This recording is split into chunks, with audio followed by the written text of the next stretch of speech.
Hi, I'd like to start this video by showing you this, just continuing our journey through Hanoverian, and there's some later bits of porcelain. Don't know if you can think what this could be. It's got a little drain there, a little spout. It's about 1820s, 1830s. What I believe it is invalids. Some of you can't swallow that much, and when they can't swallow, they'd have this cup, they'd have some broth in there, and then they'll drink it out of the spout there. This one, I believe, is a spode, and it's about 1815, yes. Because in those days we didn't have the plastic, so everything like these had to be done in porcelain. Next item is a bit early, about 1770s, but it's a very similar sort of item. Now this one's very smaller, so it could be for just children. Very well, nicely decorated. Yeah. Now we've got a coffee pot here, because if you remember from the last video, we had the teapots, and they had that sort of round pudding-like appearance, while the coffee pots were longer and slender. A little spout. This would be about 1780s, 1790s. It's got a few cracks, but there you go. Then got a nice little jug here. This is what you call, there's a lot of these ones that got this shape. I think it's called a sparrow shape or something like that. Where you've got this bulgy thing with a beak. You've got the beak up here, and then you've got this bulgy thing here. Again, like a similar one. Yesterday there's somebody, it's a Chinese design, and it looks like they're going to see somebody at the window. Now this one, it's had its handle broken, but I think it's still quite a nice little pot. And it has got that beautiful rounded shape. I don't know if there's any markings on it. No, it could well be a real Chinese one. This one, I think if you remember these shape, the London shape of handle, 1815, 1820. And it's got a little hole in the lid there for the spoon, and it would have been a little mustard pot. Little mustard pot. Design. It's probably an English one though, it's got a Chinese sort of blue and white effect. It's probably as English. 1815. There's no mark on that one. Looking at cups, again, this is a coffee cup. Just showing you this one because of the scene. It's probably done by transfer. As you can see, there's a little bridge, two little people by the tree. Very rural setting. We now got a probably 1815 Chinese design cream jug. I think they're catching butterflies, I think. Looks like they're doing something like that. Maybe. Again, it's got that handle type shape that was common in the 1850s, 1820 shape. Next, this is a nice bowl. Nicely painted bowl. They had this sort of technique of painting flowers in a very same sort of way. They had a certain knack of painting it. So this would be hand painted.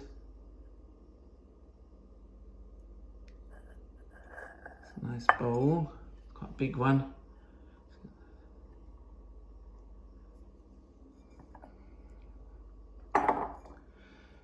Now, this one is probably a bit later. It's Victorian. It's got a cross and an S. I think it might be Spode, maybe. It's probably Victorian, but it's very nicely decorated. And there's the cup. And the cup has this very ornate handle, which is very much more like telling you that it's a Victorian piece, because you had the Baroque in the sort of Charles II time where it's all very fancy and there's lots of squirrels and whirls and stuff. And then the Georgian period, the Hanoverian period, it became much more simpler. Even things like, I'll show you some, like next bowl, a Chinese design. I'll show you some, I think he's flying a kite or something. I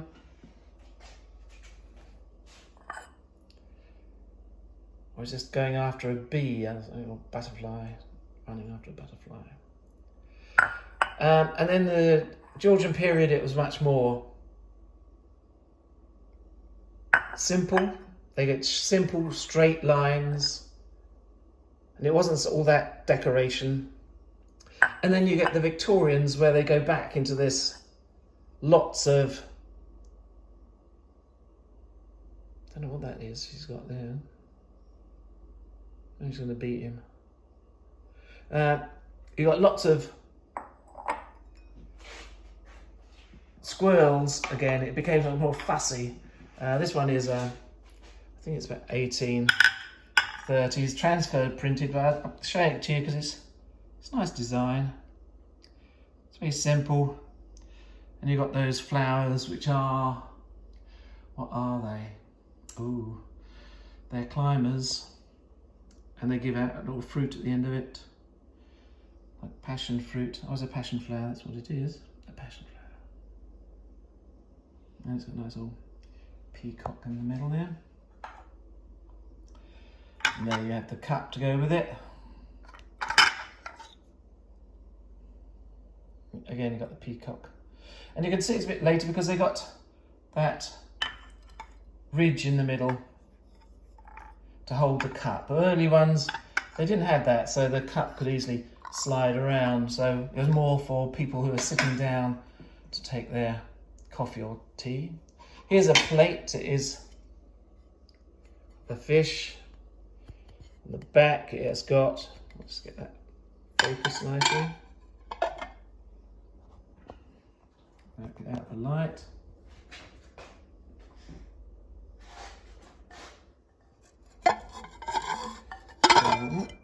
Let's have a look.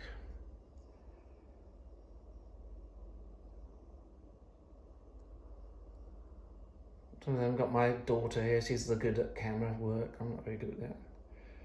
But yeah, it's Worcester. And it's a lovely picture.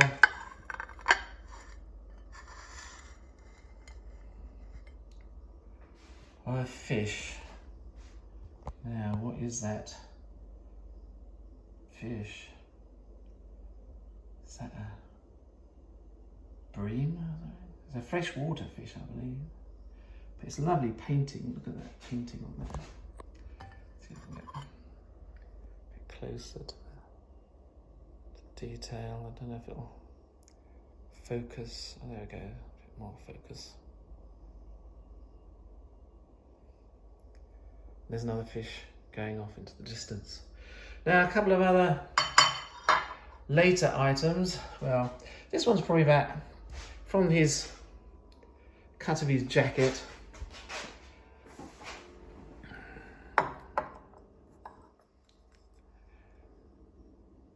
It's about 1820s, 1830s.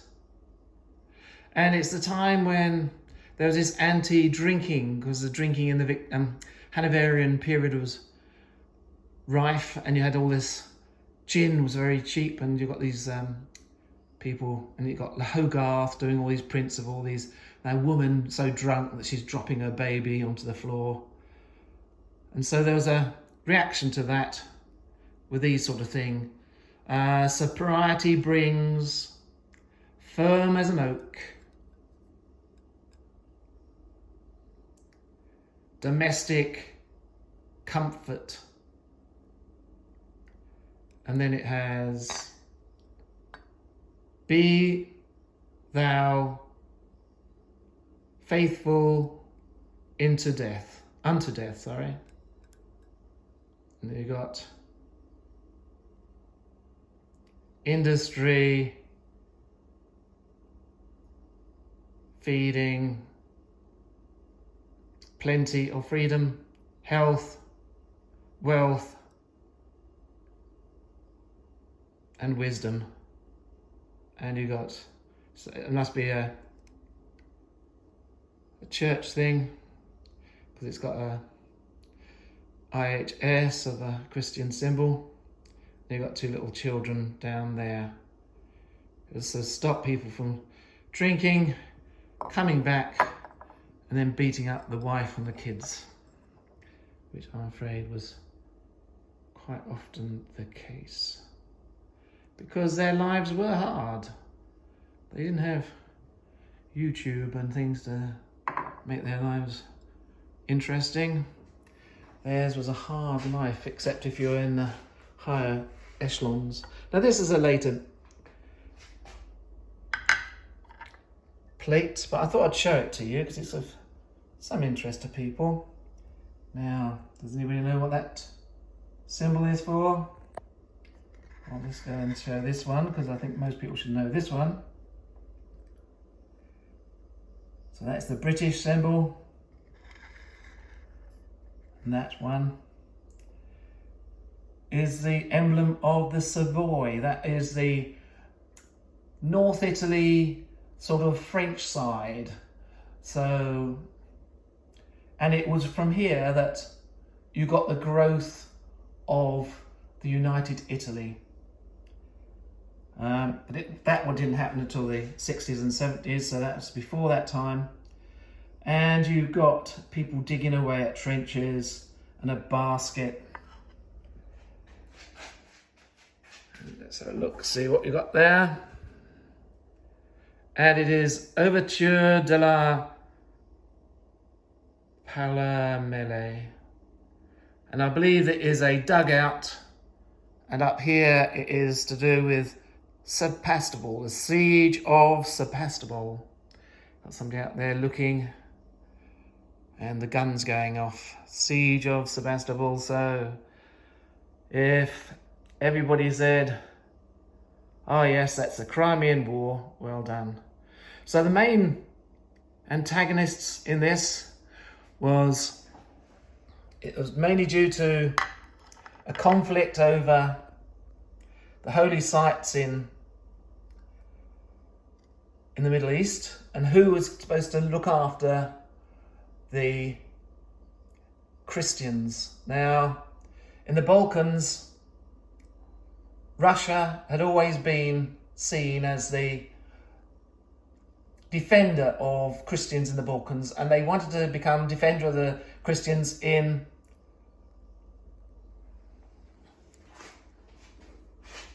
the Middle East and in Jerusalem as well. That had always been a French Catholic thing, that they looked after them. And so there was this problem of who was going to look after the Christians, and it became a national thing. And like many of these wars, it was mainly used for other offences. People, I believe that Russia and France wanted to have a fight. Britain was frightened that Russia, it was expanding, it would get into the Black Sea, and then it would get its navy into the Mediterranean.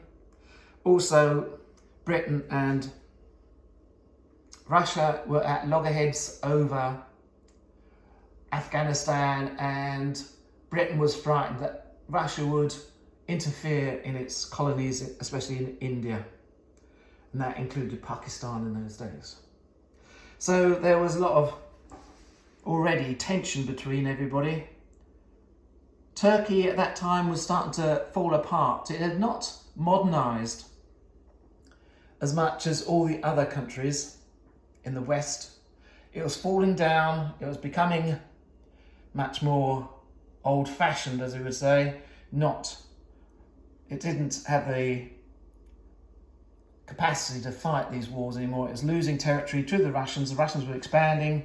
They had taken most of Crimea in the last few years, and the Ukraine, and they had been fighting the Ottomans in the Caucasus. So at the end, in 1853, there's a war between Britain, France, Savoy, and Turkey against Russia.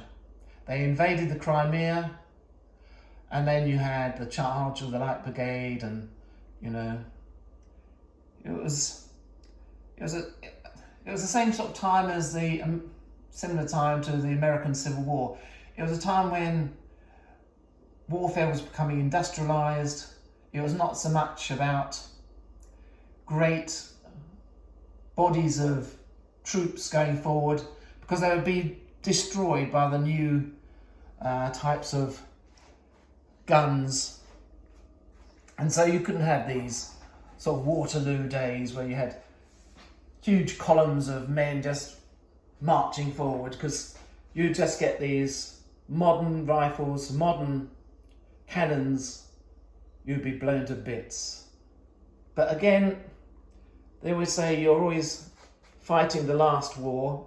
People at the beginning of the war have only got experience of the previous war, and so they still use the old tactics. And it's only during the war that they suddenly find out that those tactics don't work anymore, and they get beaten. So it was another one where modern warfare was coming through, and things like the charge of the Light Brigade was really ridiculous. It was courageous, but in the same way ridiculous, because you can't, and it showed the folly of people not understanding their orders. They say that some of it might have been that people misunderstood what the commander had said and charged at the wrong guns. They charged straight at the front guns, and they should have gone up the hill to where the other guns were, and they should have been checking them, and so that was the main fight. So this plate here was probably made in Savoy to celebrate the siege of Sebastopol. Now, Savoy joined the fight because it wanted to get in the good books of the Allies, like France and Great Britain, so that it could expand its territorial claims on Italy. So there you have that one as well. Right, I think that's enough for today. I hope to do another one very shortly on body snatching, and I've got a book of 1808 which has got some beautiful illustrations of medical illustrations of the bones, the veins, and all the other parts of the bodies, to show you exactly at the time of Waterloo what these people, their ideas about the body, how it was functioning. Because you've got the medieval day of the four humours, that was now going out, but even in the Hanoverian times, most doctors, as soon as they found something, they would say, all right, let's bleed him, let's put the leeches on him, they were still back in the medieval times. But I'll show you those because they are beautiful illustrations, and they do show you the amount of knowledge these people had, even though it was gained by people like Burke and Hare digging up bodies from graves. Okay, I hope to see you soon. I hope you like this, and look at my other videos, and give it a thumbs up so other people, because the more thumbs up you get and the likes, the more likely it is to go up the chain and more people see it. And I think this period, this Hanoverian period, is a very important part of our life, the beginning of modern society. Okay, thank you very much for watching. I'll see you soon.